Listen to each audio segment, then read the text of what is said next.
नमस्कार दोस्तों, स्वागत है सभी का। दोस्तों, दिन के 11 बजे का टाइम था। एक बहुत बड़े बैंक में एक बुजुर्ग व्यक्ति, जिन्होंने साधारण से कपड़े पहन रखे हैं और उनके हाथ में एक पुराना सा लिफाफा है, उसे लेकर वह बैंक के अंदर घुस जाते हैं। लेकिन जैसे ही वह बुजुर्ग व्यक्ति उस बैंक के अंदर घुसे थे, तो वहां पर जितने भी कस्टमर थे और जितने भी बैंक के कर्मचारी थे, वह अजीब निगाहों से उस बुजुर्ग व्यक्ति की तरफ देखने लगते हैं। उन बुजुर्ग व्यक्ति का नाम था हरपाल सिंह। हरपाल सिंह जी, जिनके एक हाथ में छड़ी है और एक हाथ में उन्होंने पुराना सा लिफाफा पकड़ रखा है, वह धीरे धीरे काउंटर की तरफ बढ़ने लगते हैं, जो काउंटर ग्राहकों के लिए था। और ग्राहकों की मदद करने के लिए एक महिला वहां पर बैठी हुई थी, जिस महिला का नाम था संगीता। अब वह धीरे धीरे संगीता की तरफ पहुंच गए थे। लेकिन बैंक के अंदर जितने भी लोग थे और जितने भी बैंक के कर्मचारी थे, सभी की निगाहें हरपाल सिंह जी के ऊपर टिकी हुई थी। इसके बाद वह संगीता के पास जाते हैं और जाने के बाद बड़ी ही विनम्रता से कहते हैं कि देखिए मैडम, मेरे अकाउंट में क्या हो गया है, यह अच्छी तरह से चल नहीं रहा है। ऐसा कहकर हरपाल सिंह जी उस लिफाफे को संगीता की तरफ बढ़ाते हैं। लेकिन संगीता हरपाल सिंह जी के कपड़ों को देखकर उन्हें जज करती है और कहती है कि बाबा, क्या आप गलत बैंक में तो नहीं आ गए? मुझे लगता है कि आपका खाता इस बैंक में नहीं होगा। लेकिन तभी जो हरपाल सिंह जी होते हैं, बड़े ही सहजता से कह देते हैं कि बेटी, एक बार तुम देख तो लो, शायद हो सकता है मेरा खाता इसी बैंक में हो। उसके बाद संगीता लिफाफा रखते हुए उनसे कह देती है कि बाबा, इसमें थोड़ा सा टाइम लगेगा और आपको थोड़ी देर तक वेट करना होगा। ऐसा कहकर संगीता और बैंक में मौजूद अन्य लोगों का काम करने लगती है और हरपाल सिंह जी वहीं पर खड़ा होकर वेट करने लगते हैं। थोड़ी देर तक वह वेट करते हैं और वेट करने के बाद दोबारा से कहने लगते हैं कि बेटी, अगर तुम थोड़ा बिजी हो तो तुम मैनेजर को फोन कर दो। दरअसल मुझे उससे भी कुछ काम है, तो मैं उनसे कुछ बात कर लेता हूँ। इसके बाद संगीता ना चाहते हुए भी अपना फोन उठाती है और फोन उठाकर मैनेजर के केबिन का नंबर डायल कर देती है। उसने फोन किया था। फोन करने के बाद मैनेजर को बता दिया था कि एक बुजुर्ग व्यक्ति आपसे मिलना चाहते हैं, आप कहो तो मैं उनको वहां पर भेज देती हूँ। इसके बाद जो मैनेजर होता है वहीं से हरपाल सिंह जी को देखने लगता है। हरपाल सिंह जी बड़े ही साधारण दिखाई दे रहे थे। तो तभी मैनेजर फोन पर संगीता से पूछने लगता है कि क्या यह हमारे बैंक का कस्टमर है या फिर ऐसे ही कुछ मुंह उठाकर चला आया है। तो वह कहती है कि सर, यह बात तो मुझे नहीं पता है, लेकिन यह आपसे मिलने की बात कर रहे हैं। तो उसके बाद मैनेजर कह देता है कि ऐसे लोगों के लिए मेरे पास टाइम नहीं है। तुम ऐसा करो, इन्हें बिठा दो और थोड़ी देर बैठकर यहाँ से चले जाएंगे। ऐसा कहकर संगीता को आदेश मिल गया था बैंक मैनेजर की तरफ से, और संगीता हरपाल सिंह जी को वहां पर वेटिंग एरिया में बैठा देती है। कहती है कि बाबा, आप वहां पर बैठ जाओ थोड़ी देर, मैं मैनेजर साहब फ्री हो जाएंगे और उसके बाद आपसे मिल लेंगे। इसके बाद हरपाल सिंह जी वहां से टहलते हुए वेटिंग एरिया की तरफ चले जाते हैं और वहां पर कोने में रखी हुई एक चेयर पर जाकर बैठ जाते हैं।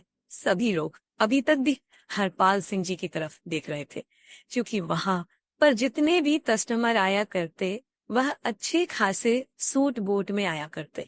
लेकिन हरपाल सिंह जी ने साधारण से कपड़े पहन रखे थे और देखने से लग भी नहीं रहा था कि इनका अकाउंट इस बैंक में होगा, क्योंकि उस बैंक के अंदर काफी अमीर लोगों के अकाउंट रहा करते थे और यहाँ पर हरपाल सिंह जी का अकाउंट होने का कोई सवाल ही पैदा नहीं हो रहा था।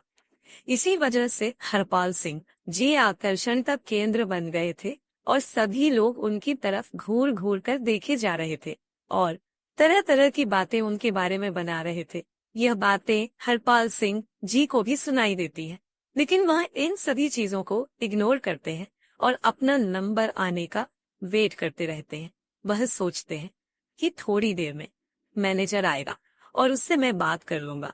इस बैंक के अंदर एक और व्यक्ति छोटी पोस्ट पर काम किया करता था, जिसका नाम था पवन। पवन अभी बाहर गया हुआ था और जैसे ही वह बैंक के अंदर आता है तो वह देखता है कि एक बुजुर्ग व्यक्ति जो कि वेटिंग एरिया में बैठा हुआ है, उसकी तरफ सभी लोग देख रहे हैं और उसके बारे में तरह तरह की बातें कर रहे हैं।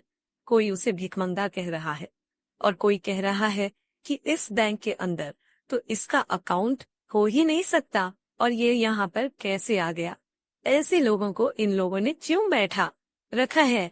इस तरह की बातें उसके बारे में चल रही थी और ये सभी बातें पवन भी सुन लेता है।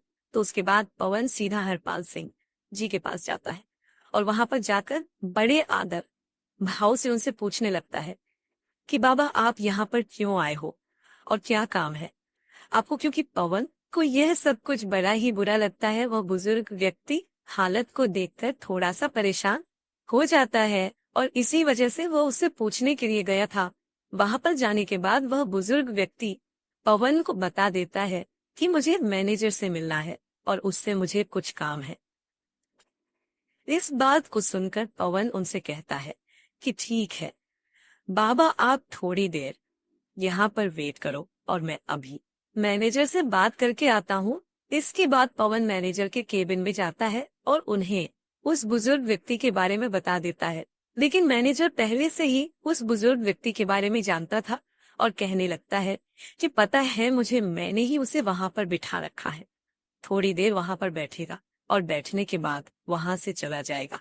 इसके बाद मैनेजर पवन को और कोई काम बता देता है और कहता है कि तुम ना काम कर लो और तुम्हें इस चीज से कोई भी मतलब नहीं है। अब पवन दूसरे काम में लग जाता है और धीरे धीरे उस बुजुर्ग व्यक्ति को वहां पर बैठे हुए लगभग 1 घंटा हो गया था। 1 घंटे तक बुजुर्ग व्यक्ति अपना धैर्य रखता है, लेकिन उसके बाद उसे यह बात सहन नहीं होती। वह खड़ा होता है और खड़ा होने के बाद मैनेजर के केबिन की तरफ बढ़ने लगता है। अब जैसे ही वह मैनेजर के केबिन की तरफ बढ़ता है तो मैनेजर देखता है कि वह बुजुर्ग व्यक्ति उसके पास ही आ रहा है। तो वह फौरन से अपने केबिन से बाहर निकलता है और निकलने के बाद उस बुजुर्ग व्यक्ति के सामने खड़ा हो जाता है और थिरकते हुए पूछने लगता है कि हाँ बाबा बताइए, आपको क्या काम है। तो हरपाल सिंह जी अपना लिफाफा आगे की तरफ बढ़ाते हुए कहने लगते हैं कि बेटा यह देखो, मेरा बैंक अकाउंट की डिटेल इसके अंदर है और मेरे बैंक अकाउंट से कोई भी लेन देन नहीं हो पा रही है। आप देखकर यह बताइए कि इसमें क्या दिक्कत है। अब इस बात को सुनकर मैनेजर थोड़ी देर तक सोच विचार करता है और सोच विचार करने के बाद कह देता है कि बाबा, जब किसी बैंक अकाउंट में पैसे नहीं रहा करते तो ऐसा ही हो जाता है। मेरे ख्याल से आपने भी अपने अकाउंट में पैसे जमा नहीं करवाए होंगे और किसी वजह से आपके अकाउंट की लेन देन रोक दी गई है। इसके बाद जो बुजुर्ग व्यक्ति होते हैं वह बड़े ही विनम्र भाव से कहने लगते हैं कि बेटा, पहले तुम एक बार अकाउंट को चेक तो कर लो, उसके बाद ही कुछ मुझे बताओ तो ही अच्छा रहेगा। इस तरह से तुम कैसे बता सकते हो। तो मैनेजर हंसने लगता है और हंसते हुए कह देता है कि बाबा, यह सालों का एक्सपीरियंस है और सालों से मैंने यही काम किया है। आप जैसे लोगों की शक्ल को देखकर मैं बता देता हूँ कि कौन व्यक्ति किस तरह का है, किसने अपने अकाउंट में कितना पैसा जमा किया होगा। तो आपके अकाउंट में तो मुझे कुछ भी दिखाई नहीं दे रहा और मैं चाहता हूँ कि अब आप यहाँ से चले जाओ। सभी कस्टमर आपकी तरफ देख रहे हैं और बैंक के अंदर एक अलग तरह का माहौल क्रिएट हो रहा है। इसके बाद हरपाल सिंह जी उस लिफाफे को उसकी टेबल पर रखते हैं और कहते हैं कि ठीक है बेटा, मैं तो चला जाऊंगा, लेकिन तुम इस लिफाफे में जो भी डिटेल लिखी हुई है उनको एक बार जरूर से देख लेना। ऐसा कहकर हरपाल सिंह जी वहां से जाने लगते हैं और जाते जाते जैसे ही वह गेट पर पहुंचते हैं तो फौरन मुड़कर कहते हैं कि बेटा, तुम्हें यह सब कुछ करने का बहुत बुरा नतीजा भुगतना पड़ेगा। ऐसा कहकर हरपाल सिंह जी वहां से बैंक के मेन गेट से बाहर निकल गए थे और टहलते टहलते वहां से चले जाते हैं। इसके बाद जब मैनेजर को ये बात सुनाई देती है कि तुम्हें बहुत कुछ भुगतना पड़ेगा तो थोड़ा सा तो उसे लगता है, लेकिन फिर वह सोचता है कि बुढ़ापे में ऐसे ही कह दिया होगा, कोई भी कैसी भी दिक्कत नहीं है। मैनेजर अपने काम धंधे को करने के लिए चला जाता है। इधर टेबल पर वह लिफाफा बड़ा हुआ था जिस लिफाफे के अंदर बुजुर्ग व्यक्ति के बैंक अकाउंट की डिटेल थी। इसके बाद जो पवन होता है वहां से उस लिफाफे को उठा लेता है और अपने कंप्यूटर के सर्वर में लॉग इन करके उस लिफाफे के अंदर दी गई जानकारी के हिसाब से ढूंढने लगता है। ढूंढने के बाद जब पुराना रिकॉर्ड खंगाला जाता है तो उसे पता चलता है कि यह जो व्यक्ति यहाँ पर आया था यह इस बैंक का एक तरह से मालिक ही है, क्योंकि इस बैंक के सब शेयर इसके पास ही है। अब इस बात को सुनकर वह बड़ा ही हैरान होता है और भी अच्छी तरह से उस डिटेल को पढ़ने लगता है। तो डिटेल को पढ़ने के बाद वह पूरी तरह से कंफर्म हो जाता है कि यह इस बैंक के मालिक ही है। इसके बाद पवन उस रिपोर्ट की कॉपी निकालता है और कॉपी निकालकर बैंक मैनेजर के पास जाने लगता है। बैंक मैनेजर जो अपने केबिन में किसी अमीर कस्टमर से बात कर रहे थे और उन्हें तरह तरह की स्कीमें बता रहे थे। इसके बाद पवन नोट करता है और नोट करने के बाद केबिन के अंदर आने लगता है। बैंक मैनेजर उसे इशारा करता है और इशारे से पूछने लगता है कि किस लिए तुम यहाँ पर आए हो। उसके बाद जो पवन होता है वह इशारों से ही बता देता है कि यह एक रिपोर्ट है जो उस व्यक्ति की है जो वहां पर आया था और आपने उसे ऐसे ही यहाँ से भेज दिया। आप एक बार इस पर नजर डाल लेंगे तो अच्छा रहेगा। ऐसा कहकर पवन ने वह रिपोर्ट में मैनेजर साहब की टेबल पर रख दी थी। लेकिन तभी जो मैनेजर साहब होते हैं अपने उस क्लाइंट से थोड़ी देर के लिए एक्सक्यूज लेते हैं और कहते हैं कि देखो भाई पवन, हमारे पास ऐसे वैसे लोगों के लिए टाइम नहीं है। इसके बाद पवन बड़े आदर भाव से मैनेजर साहब से कहने लगता है कि अगर आप इसको एक बार देख ले तो बड़ा ही अच्छा रहेगा। लेकिन जो मैनेजर है वह उस रिपोर्ट को आगे की तरफ सरका हुई कहता है कि मुझे इसको नहीं देखना और मुझे ऐसे कस्टमर में कोई भी दिलचस्पी नहीं है। ऐसा कहकर उसने रिपोर्ट को पवन की तरफ बढ़ा दिया था और पवन उस रिपोर्ट को वहां से लेकर अपने काम धंधे में लग जाता है। बैंक के अंदर का माहौल अब शांत हो गया था। सभी लोग अपने काम धंधे में लग गए थे और धीरे धीरे शाम हो जाती है। उसके बाद दूसरे दिन उसी टाइम पर हरपाल सिंह जी आए थे। उसी टाइम पर फिर से आते हैं, लेकिन आज उनके साथ एक सूट बूट वाला व्यक्ति था जिसके हाथ में एक ब्रीफ केस भी था। और अंदर आने के बाद वहां पर सभी लोगों का अटेंशन अपनी तरफ खींचते हैं। इसके के बाद मैनेजर को अपनी तरफ आने का इशारा करते हैं तो मैनेजर भी डरते हुए अपने केबिन से निकलकर हरपाल सिंह जी के सामने आकर खड़ा हो गया था। तभी हरपाल सिंह जी मैनेजर से कहते हैं कि मैनेजर साहब, मैंने आपसे कहा था ना कि ये बात आपको बहुत भारी पड़ेगी। आपने जो कुछ भी कल मेरे साथ किया था वह बिल्कुल भी बर्दाश्त के लायक नहीं है। तो अब आप अपनी सजा भुगतने के लिए तैयार हो जाइए।